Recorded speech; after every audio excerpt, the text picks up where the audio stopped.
વડાપ્રધાન નરેન્દ્ર મોદીએ આજે 7:30 કલાકે સવારે રાણીપની નિશાન સ્કૂલમાં મતદાન કર્યું હતું। તેઓ મતદાન કરવા આવવાના હોવાથી પોલીસ પ્રશાસન તેની સાથે એસપીજીનો સુરક્ષા બંદોબસ્ત પણ ગોઠવી દેવામાં આવ્યો હતો। વડાપ્રધાન નરેન્દ્ર મોદી રાણીપની નિશાન સ્કૂલમાં મતદાન કરવા આવતા હોવાનું જાણતા વિસ્તારના લોકો વડાપ્રધાન નરેન્દ્ર મોદીની એક ઝલક મેળવવા માટે વહેલી સવારથી ઉમટી પડ્યા। બીજી તરફ મોદી મત આપવા આવવાને લઈને વડાપ્રધાન નરેન્દ્ર મોદીને લઈને ભારતીય જનતા પાર્ટીના કાર્યકરોમાં ખૂબ ઉત્સાહનું વાતાવરણ જોવા મળ્યું। સાથે ભાજપના કાર્યકરો ઢોલ નગારાના તાલ સાથે નરેન્દ્ર મોદીનું સ્વાગત કરવા માટે ઉત્સુક જોવા મળ્યા અને તેઓ આવી પહોંચતા સમગ્ર વાતાવરણ ગુંજી ઉઠ્યું હતું। પ્રધાનમંત્રી નરેન્દ્ર મોદી 7:30 વાગે નિશાન સ્કૂલ આવવાના હોવાથી સુરક્ષા વ્યવસ્થા સઘન કરી દેવામાં આવી હતી। તેમણે મતદાન કર્યા બાદ બહાર આવતાની સાથે લોકોનું અભિવાદન ઝીલ્યું હતું। સાથે મીડિયા સાથે વાતચીત કરતા તેમણે તમામ લોકોને લોકશાહીના પર્વમાં મતદાન કરવા માટે અપીલ પણ કરી હતી। રાજકોટમાં શાંતિપૂર્ણ માહોલની અંદર લોકસભાની ચૂંટણી માટે મતદાન યોજાયું।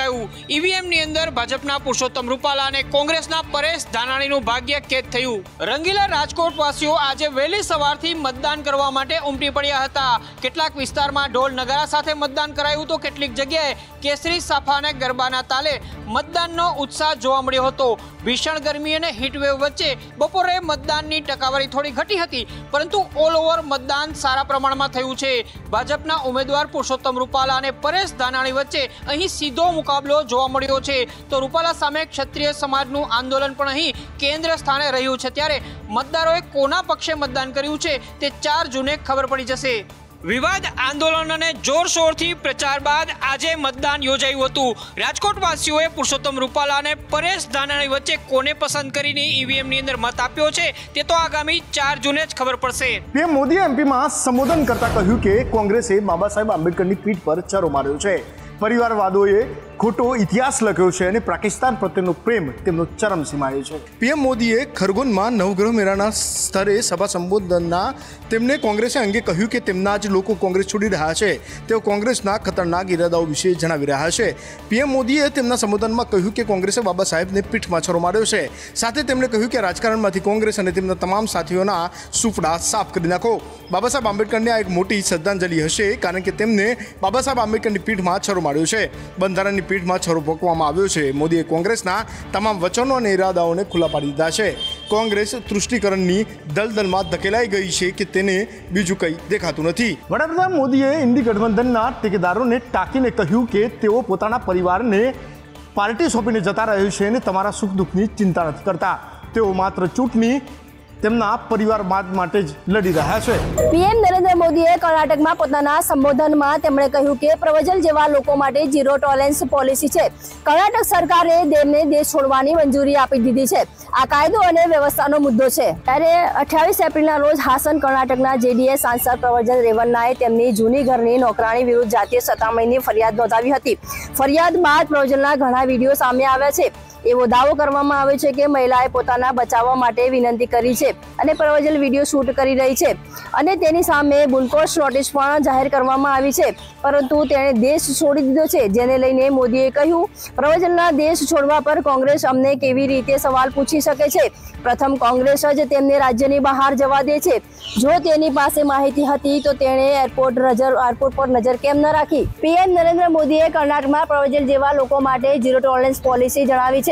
આ ઘટના વિશે વાત કરતા તેમણે કહ્યું છે કે જો આ ઘટના ગુજરાતમાં બની હોત તો ગુજરાત સરકાર તેના માટે જવાબદાર હોત। ગુજરાતની 25 લોકસભા બેઠક પર મતદાન ચાલી રહ્યું હતું। એવામાં કાળઝાળ ગરમી વચ્ચે રાજ્યના કેટલાક વિસ્તારોમાં વાતાવરણમાં પલટો આવ્યો છે અને અરવલ્લી જિલ્લામાં પણ કમોસમી વરસાદ પડ્યો છે। અરવલ્લી જિલ્લામાં માવઠું પડ્યું છે।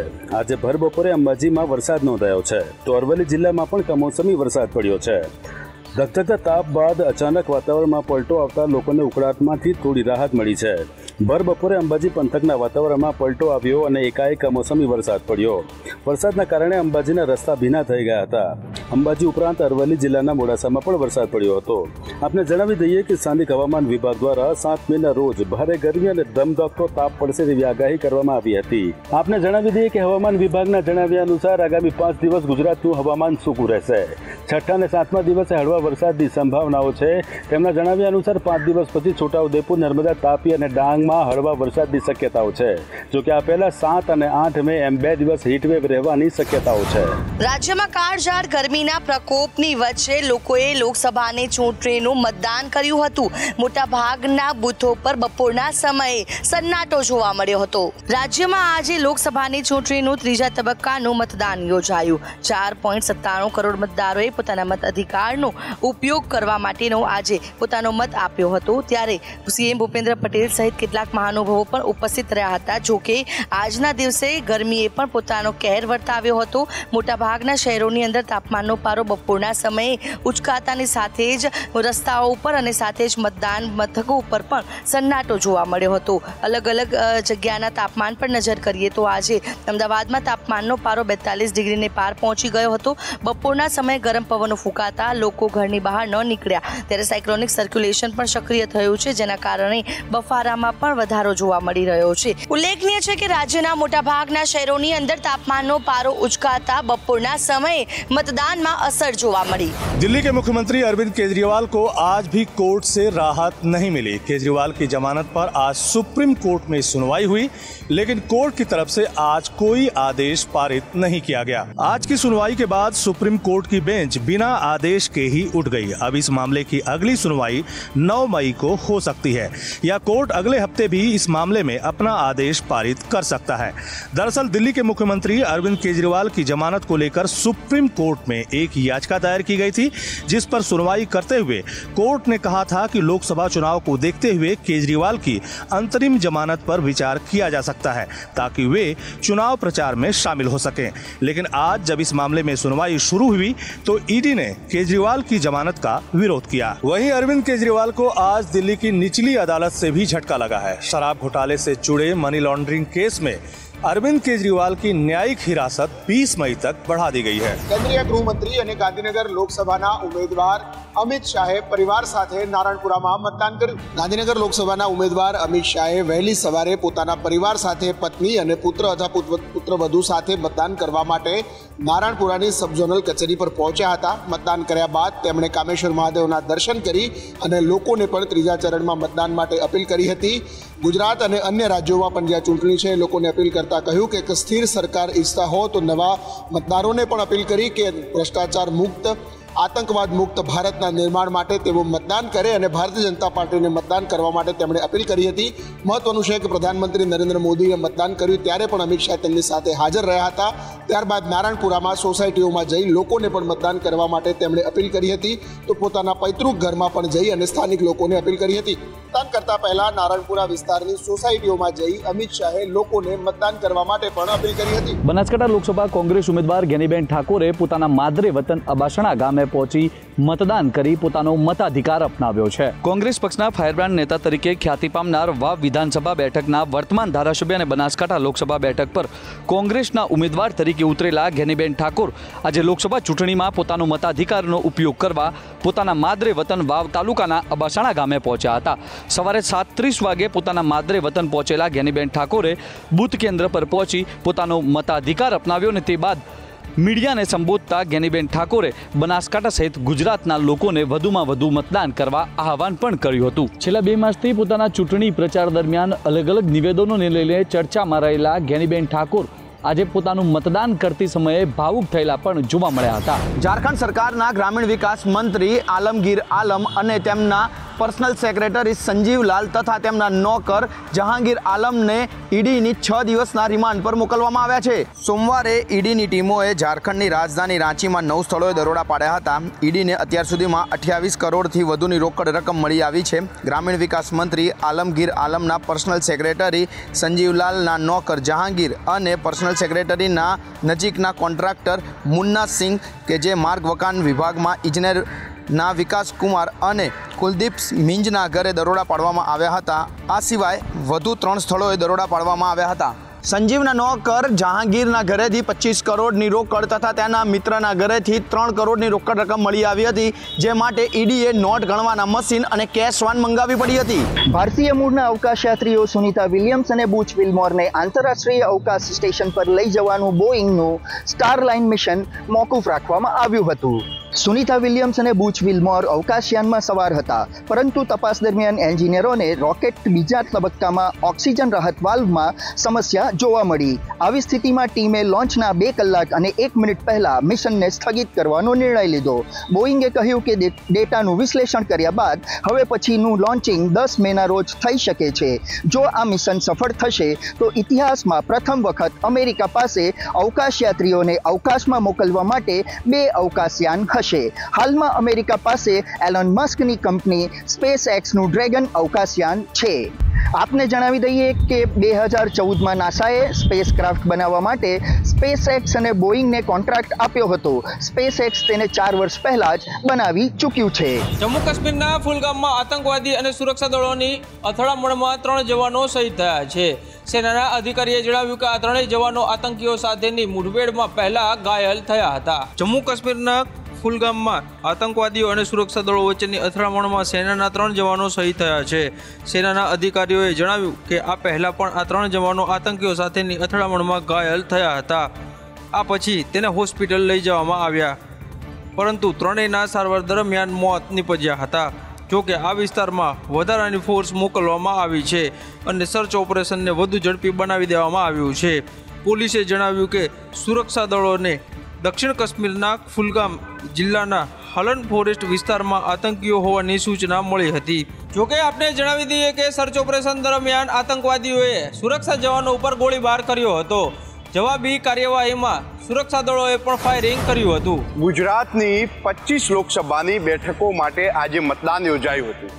આ મતદાન દરમિયાન બનાસકાંઠાના કોંગ્રેસના ઉમેદવાર જ્ઞાનીબેન ઠાકોરનો દાંતાની એક સ્કૂલમાંથી વિડીયો વાયરલ થયો છે. બનાસકાંઠા જિલ્લાના દાંતાના ધરેડા પ્રાથમિક શાળા મતદાન કેન્દ્ર પરથી કોંગ્રેસના ઉમેદવાર જ્ઞાનીબેન ઠાકોરનો એક વિડીયો વાયરલ થઈ રહ્યો છે, જેમાં ખોટા CRPF અધિકારી બની એક યુવક લોકોને ડરાવી ભાજપ તરફ વોટિંગ કરાવતો હોવાનો આક્ષેપ છે.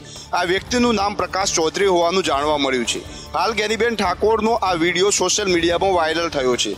ખોટો CRPF અધિકારી બની લોકોને ડરાવી ભાજપ તરફ વોટિંગ કરાવતો હોવાનો આક્ષેપ કરવામાં આવ્યો છે. પ્રકાશ ચૌધરી નામનો શખ્સ હોવાનું જ્ઞાનીબેન ઠાકોરનું ઉચ્ચારણ છે. જ્ઞાનીબેન ઠાકોર વિડીયો સોશિયલ મીડિયામાં વાયરલ થયો છે. જ્ઞાનીબેન ઠાકોરે જિલ્લા પોલીસ વડાને પણ જાણ કરી છે.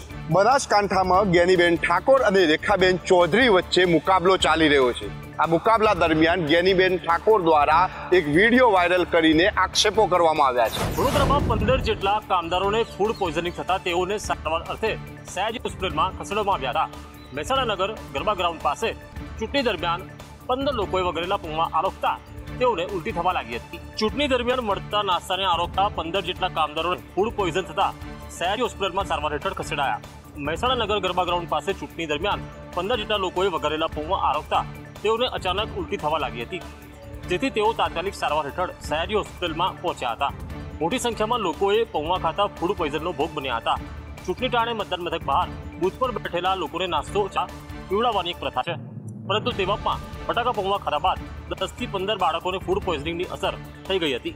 વડોદરાના ફતેગંજ પોલીસ સ્ટેશન સામે આવેલા સૂર્યનગરના બૂથ પર ફટાકા પૌવાનું વિતરણ કરાયું હતું, જેથી આસપાસના શ્રમજીવીઓ અને તેમના બાળકોએ ફટાકા પૌવા આરોગ્યા બાદ તેમની તબિયત લથડી હતી. કાળઝાળ ગરમી વચ્ચે હવામાન વિભાગે વરસાદની આગાહી વ્યક્ત કરી છે. રાજ્યના કેટલાક વિસ્તારોમાં વાદળછાયું વાતાવરણ રહેશે, સાથે જ કેટલાક વિસ્તારોમાં વરસાદની આગાહી પણ વ્યક્ત કરાઈ છે. ગુજરાતમાં મે મહિનામાં હાલ અતિશય ગરમી પડી રહી છે. એ ઉપરાંત હવે આવનારા દિવસોમાં હવામાન બદલાય તેવી શક્યતાઓ દેખાઈ રહી છે. હવામાન વિભાગે માહિતી આપતા કહ્યું છે કે ગુજરાતના કેટલાક વિસ્તારોમાં ફરી વાદળછાયું વાતાવરણ થશે અને કેટલાક વિસ્તારોમાં વરસાદ પડવાની પણ સંભાવના છે. ગુજરાતમાં હાલ ઘણા વિસ્તારોમાં હીટવેવની સ્થિતિ છે અને કેટલાક વિસ્તારોમાં તાપમાન 41 થી 42 ડિગ્રી નોંધાયું છે. આવનારા દિવસોમાં પૂર્વ અને દક્ષિણ ગુજરાતમાં આવી રીતે વરસાદી પ્રવૃત્તિ જોવા મળી શકે છે. લોકસભાની ચૂંટણી માટે મતદાનના દિવસે રાજ્યના મોટાભાગના વિસ્તારોના મહત્તમ તાપમાનમાં વધારો થયો હતો. જો કે હવે હવામાન વિભાગે 12 અને 13 મેના રોજ રાજ્યના કેટલાક વિસ્તારોમાં વરસાદની આગાહી વ્યક્ત કરી છે. ચૂંટણીમાં ત્રીજા તબક્કામાં આજે 11 રાજ્ય અને 1 કેન્દ્ર શાસિત પ્રદેશની 93 બેઠક પર મતદાન પૂર્ણ થયું છે. સવારે 7 વાગ્યાથી દેશભરમાં સાંજે 6 વાગ્યા સુધી મતદાન ચાલ્યું હતું. ચૂંટણી પંચના જણાવ્યા અનુસાર સાંજે 5 વાગ્યા સુધી 63.77% મતદાન થયું છે. આ તબક્કામાં સૌથી વધુ મતદાન પશ્ચિમ બંગાળમાં 73.93% અને મહારાષ્ટ્રમાં સૌથી ઓછું 53.40% થયું છે. ઉપરાંત આસામમાં 74.86%, બિહારમાં 56.1%, છત્તીસગઢમાં 66.87%, દાદરા અને નગર હવેલી 65.23%, ગોવા 75.52%, કર્ણાટકમાં 66.5%, મધ્યપ્રદેશમાં 62.28%, ઉત્તર પ્રદેશમાં 55.13% મતદાન નોંધાયું છે. આ તબક્કામાં ગૃહમંત્રી અમિત શાહ, આરોગ્ય મંત્રી મનસુખ માંડવિયા, ઉડ્ડયન મંત્રી જ્યોતિરાદિત્ય સિંધિયા સહિતના 7 કેન્દ્રીય મંત્રી અને 4 પૂર્વ મુખ્યમંત્રીના પ્રતિષ્ઠા દાવ ઉપર છે. ત્યારે અમદાવાદ ખાતે પ્રધાનમંત્રી નરેન્દ્ર મોદીએ પણ મતદાન કર્યું હતું.